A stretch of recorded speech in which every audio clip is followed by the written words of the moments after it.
মাত্র 10 টাকার লাইটার প্রায় 5,000 টাকা দিয়ে কিনতে হচ্ছে। অবিশ্বাস্য মনে হলেও ফিলিস্তিনের গাজা উপত্যকার বর্তমান চিত্র ঠিক এমনই। সেখানে আগুন জ্বালানোর একটি সাধারণ লাইটার এখন মহামূল্যবান এক জিনিস, আর ভাঙাচোরা একটা ফ্যানের দাম প্রায় 50,000 টাকা।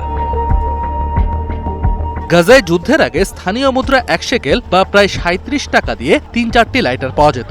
এখন মাত্র একটি সাধারণ লাইটারের দাম গিয়ে ঠেকেছে 120 শেকেলে, যা বাংলাদেশি টাকায় প্রায় 5,000 টাকার সমান। দাম এত বেশি হওয়ায় সেখানে নষ্ট লাইটার মেরামতের নতুন কাজ শুরু হয়েছে। হাসান আবু নামের এক ঘরবাড়ি হারানো মানুষ এখন লাইটার মেরামত করে দিন পার করেন। তার মতে, বাইরের মানুষের কাছে লাইটার খুব ছোট জিনিস হতে পারে, কিন্তু গাজায় এখন খাবার, পানি বা আটার মতোই একটি অতি প্রয়োজনীয় জিনিস হলো লাইটার। কিন্তু লাইটার কেন এত জরুরি? কারণ গাজায় রান্নার কোনো গ্যাস নেই। আবির শেহাব নামের এক নারী বলছিলেন তাদের চরম কষ্টের কথা। সাধারণ একটু রুটি বা খাবার বানানোর জন্য তাদের কাঠ বা কাগজ পুড়িয়ে আগুন জ্বালাতে হয়, আর আগুন জ্বালানোর জন্য লাইটার খুঁজে পাওয়া এখন সোনার হরিণ খোঁজার মতো। লাইটার না থাকলে চুলা জ্বলে না, আর চুলা না জ্বললে পেটে খাবার জোটে না।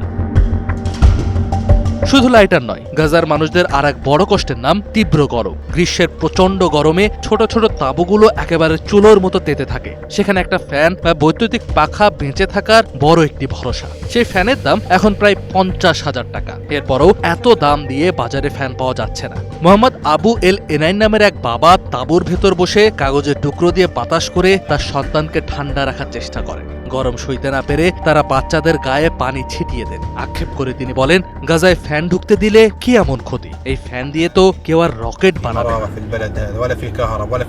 2023 সালের অক্টোবর মাসে যুদ্ধ শুরু হওয়ার পর থেকে ইসরায়েল গাজা উপত্যকায় খাদ্য, ত্রাণ এবং বাণিজ্যিক পণ্যের প্রবেশ কঠোরভাবে নিয়ন্ত্রণ করে আসছে। এমনকি 2025 সালে প্রায় 3 মাস ধরে সমস্ত পণ্যের প্রবেশ পুরোপুরি বন্ধ রাখা হয়েছিল, যার ফলে উপত্যকার কিছু অংশে দুর্ভিক্ষ দেখা দেয়। পরবর্তীতে একটি যুদ্ধবিরতি চুক্তি কার্যকর হলে পণ্য সরবরাহ কিছুটা বাড়ালেও অনেক বাণিজ্যিক পণ্যের ওপর এখনও কঠোর বিধিনিষেধ বহাল রয়েছে।